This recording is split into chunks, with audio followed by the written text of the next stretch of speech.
ask any group of people what organization is most responsible for revolutionary advances in space technology, and there is little doubt their answer would be NASA.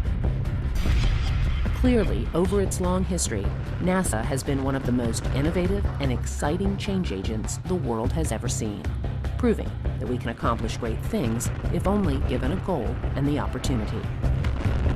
That feeling has been firmly imprinted on the NASA DNA and continues to motivate all those who push the envelope of technology.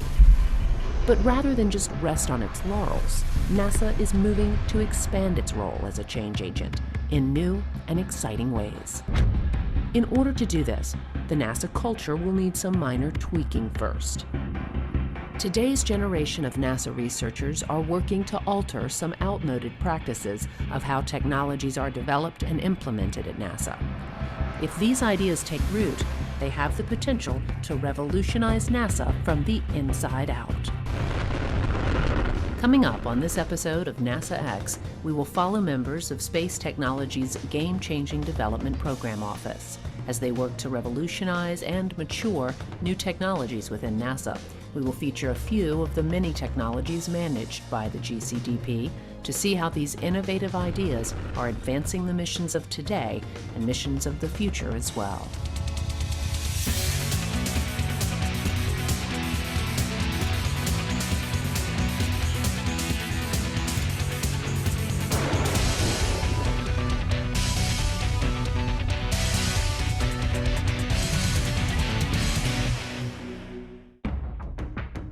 NASA has a long and storied past. In its short history, the agency has accomplished truly breathtaking achievements, forever changing how humans view themselves in the universe. The NASA of today is no different than the one of the past, of course. It is still the world leader in space technology and is still accomplishing truly unbelievable feats. But many in the NASA community have seen the pace of technological breakthroughs slow in recent years. That was not always the case. In NASA's early years, it seemed like many of its projects were stuck in fast forward, none more so than the Apollo program. President Kennedy made his famous Man on the Moon speech at Rice University in 1962, and by July of 1969, Neil Armstrong was stepping out of the lander onto the surface of the moon. One reason we got there so quickly was because NASA made the decision early on to let the engineers lead the charge toward the moon, rather than the norm, which was to have a more bureaucratic structure. That is not to say there was not structure. There was just an understanding that more risk must be taken in order to complete the mission in the given timeline. But as the Apollo program retired and the shuttle came online, a shift began. The culture within NASA became much more risk-averse and, rightly, more focused on safety and successful missions. But with this new posture, less focus went into the development of transformative technologies. This mindset permeated throughout NASA, and eventually, in the words of one NASA official, NASA became more evolutionary and less revolutionary. NASA never stopped innovating, but researchers developing new technologies often found substantial hurdles in their way. To better understand this, let's look at what NASA calls TRLs, or Technology Readiness Levels. The 9 TRLs measure the maturity of evolving technologies and order them from 1, which is the lowest, to 9, which is a technology that is fully developed. An example from history of how the TRL system works can be seen in the late 1950s, when the famed NASA engineer Max Faget came up with an idea for the Mercury spacecraft. Dr. Faget was sitting in the cafeteria at NASA Langley drawing on a napkin when he came up with the idea for the basic shape of the Mercury capsule. He fleshed out the details with his team, and soon they had the beginnings of the craft, which put them at Technology Readiness Level 1 for the Mercury project. He and his team then began moving through the other levels, testing and building models, and after a few years arrived at TRL 9, which culminated with the first manned flight of the vehicle on May 5, 1961.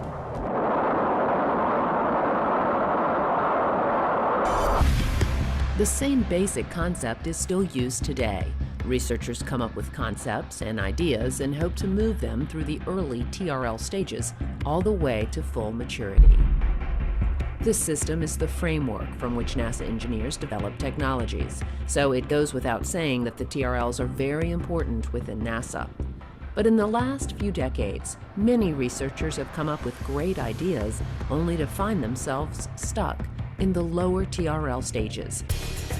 But in the early 2000s, pushback began happening within the NASA research community. It was widely agreed that there needed to be a way to push important concepts to the front of the line and move them more quickly through the technology readiness level stages. To do this, a sea change needed to happen within NASA, which would completely alter the current culture and get us back to our leaner, engineer leads the way mentality. That sea change happened when NASA's Space Technology Mission Directorate created the GCDP, or the Game-Changing Development Program Office. Space Technology developed the GCDP with the idea that new, exciting, disruptive technologies would be rapidly infused and given the chance to prove themselves more quickly. If you look at the Space Technology Program, especially if you look at the Game-Changing Program within, our projects are about 2 years long with an option to extend them for a third year. So basically we are carrying on executing our existing portfolio, and by the end of the year we will develop dozens of new technologies that we can make available to other programs within space technology, other stakeholders such as human explorations under the AES project, or maybe we can pass on technologies to Science Mission Directorate as well. The idea here is to take some more risks and to do some things instead of incrementally, but in a transformative or disruptive way. Let's look outside of the box.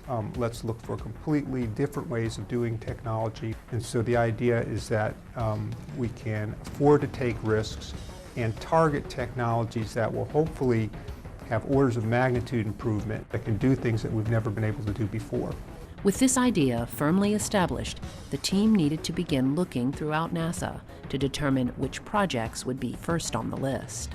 Somebody might have a great idea, a new way of doing navigation or communication, and they'll come and they'll pitch that idea to a PI. If the PI believes it's a good fit within our portfolio, that it meets game-changing metrics, that it's aligned well with agency priorities, then they'll develop what we call a New Start proposal, and they'll bring that to our program board.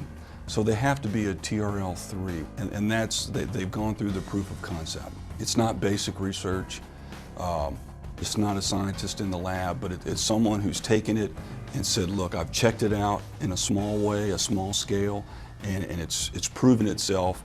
I need to get it from TRL3 to TRL5, through the Valley of Death, we call it. This term, Valley of Death, is apropos because this is where so many promising technology ideas falter. Generally, an idea in the TRL range of 1 to 3 are proof of concept ideas.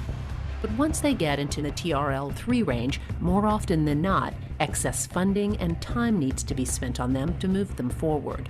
This level is where so many technologies of the past fizzled out, but one of Game-Changing's central goals is to grab the hand of some of these ideas and lead them through this valley of death and on to actual missions.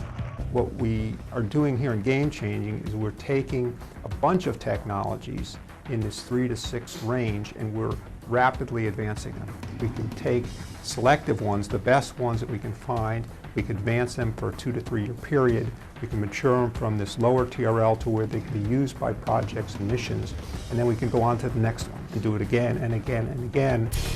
With the goal set, the team began the process of looking at some of the best ideas within NASA, choosing a wide-ranging set of technologies to help rapidly mature and begin this new approach for the agency. The GCDP manages over 30 projects that focus on everything from nanotechnology and lightweight materials to nuclear systems and solar electric propulsion. The hope is that with enough support, the GCDP-managed technologies will eventually be used to help create innovative new space technologies for our nation's exploration, science, and economic future. One of the first technologies they chose is from NASA's Robotics and Autonomous Systems and is located in this lab at the NASA Johnson Space Center. Here, a small team of highly motivated young robotics engineers are working on an idea that has the potential to help astronauts on long-duration missions and may end up changing the lives of millions as well.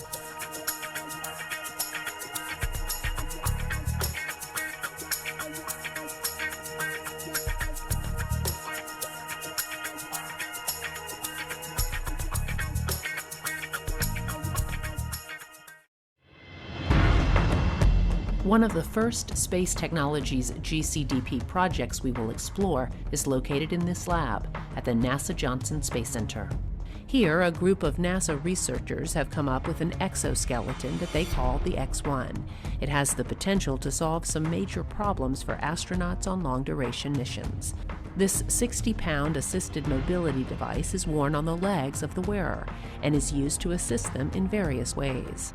To understand why NASA is interested in a device like this, you have to understand a little about physics in space. A major problem faced by astronauts in space is bone loss and muscle atrophy due to a lack of use. Generally, on shorter trips, the bone and muscle density problem can be easily managed, but longer duration missions pose a much greater threat to crew health and performance. Here on Earth, we use our legs every day to walk around. But on orbit, the astronauts are in microgravity, so muscles and bones, especially those in the legs, aren't being used as they would be normally. Because of this, muscles weaken and bones begin to lose their density. As a result, some astronauts come back to Earth with up to 30% less bone structure in their legs and with significantly weakened muscles. To combat this, NASA doctors prescribe a strict regimen of exercise on orbit, but there is only so much that can be done. Generally, there is a treadmill and other bulky devices used to keep in shape, but these only provide limited success. The X1 may be able to change that. I guess one of the biggest things for NASA and their astronauts is keeping their astronauts safe and keeping them fit and keeping them in good shape. We're looking at in the next few years, we're going to start sending astronauts to the space station for year-long missions instead of just 6 months, right?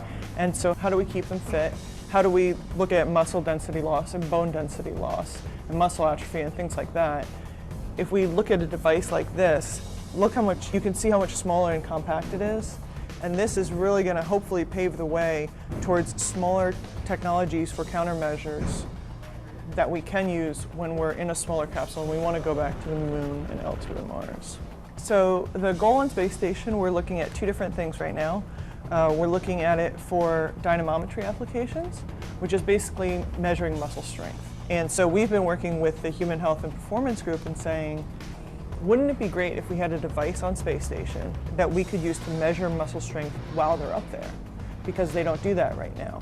So now what we're looking at this to do is say, you go use ARED, you go use a treadmill or the stationary bike, and then maybe once a month or once every 2 weeks, you use the X1 as a dynamometry application so we can measure your muscle strength. And we can really start to close the loop with the physicians on the ground and the prescriptions of exercise that they're giving the astronauts to see how effective they are. At its core, it's a mobility assistance device, so you can imagine that when we go to Mars, no matter how much you exercise along the way, you're going to be very tired when you get there.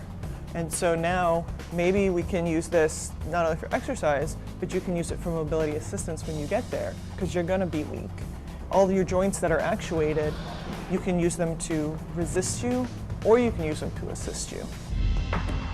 NASA is very interested in the X1 for use in space, and this same device could also be a game changer for anyone who needs rehabilitation, like stroke victims. X1 could be even more life-changing for paraplegics. Early on in its development, the team partnered with the Florida Institute for Human and Machine Cognition. This group has been working on a mobility device that could serve as the legs for wheelchair-bound patients.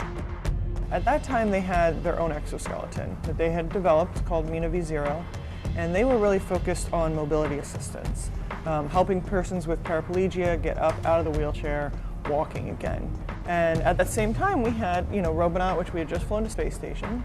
We worked on all this hardware. We developed all the actuators and all the mechanical and electrical assemblies for that. We developed all the safety systems in order to be able to send it to space station. And so we said, well, why don't we come together? We take that knowledge that we have about building these structures, and we'll take the knowledge that you guys have with assisted mobility and your high-level software, and we'll come together and build X1. And so X1 is really about improving life for people here on Earth and in space. The X1 has the potential to change the lives of anyone suffering from limited mobility. When asked, many paraplegics say just being able to stand, reach the top of a shelf, or have a conversation with another person at eye level can improve their quality of life significantly. Much work is going into the X1 to make it accessible to as many people as possible. It is relatively lightweight and has been designed in a way where it can be adjusted to fit many different body types. And for persons who have lost their ability to walk, there's also a pre-recorded walking gait that can be adjusted to help them learn to walk again. In this iteration of the X1, paraplegics must still use crutches to help them balance and walk. But the hope is that the technology will develop to where the device can be utilized without crutches. You know, my mom has multiple sclerosis, and she is 80% kind of confined. And for a device like this to help her, that's something that she looks at saying, I wish I could have that. But in 10 years from now, people won't be saying that. I think people will be saying, oh, let me go get that out of my closet because I'm ready to go out and walk around.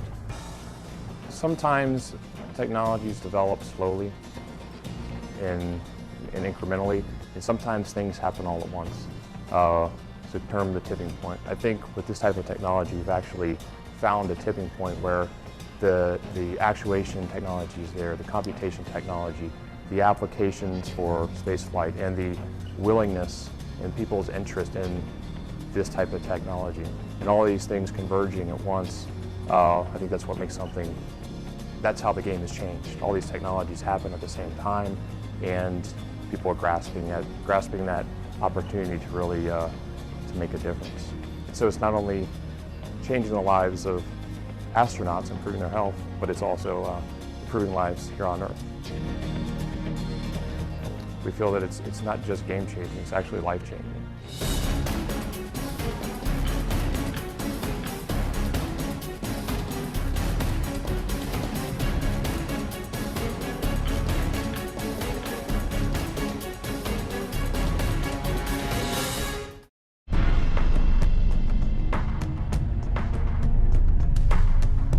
Spaceflight has many obstacles, one of which is weight.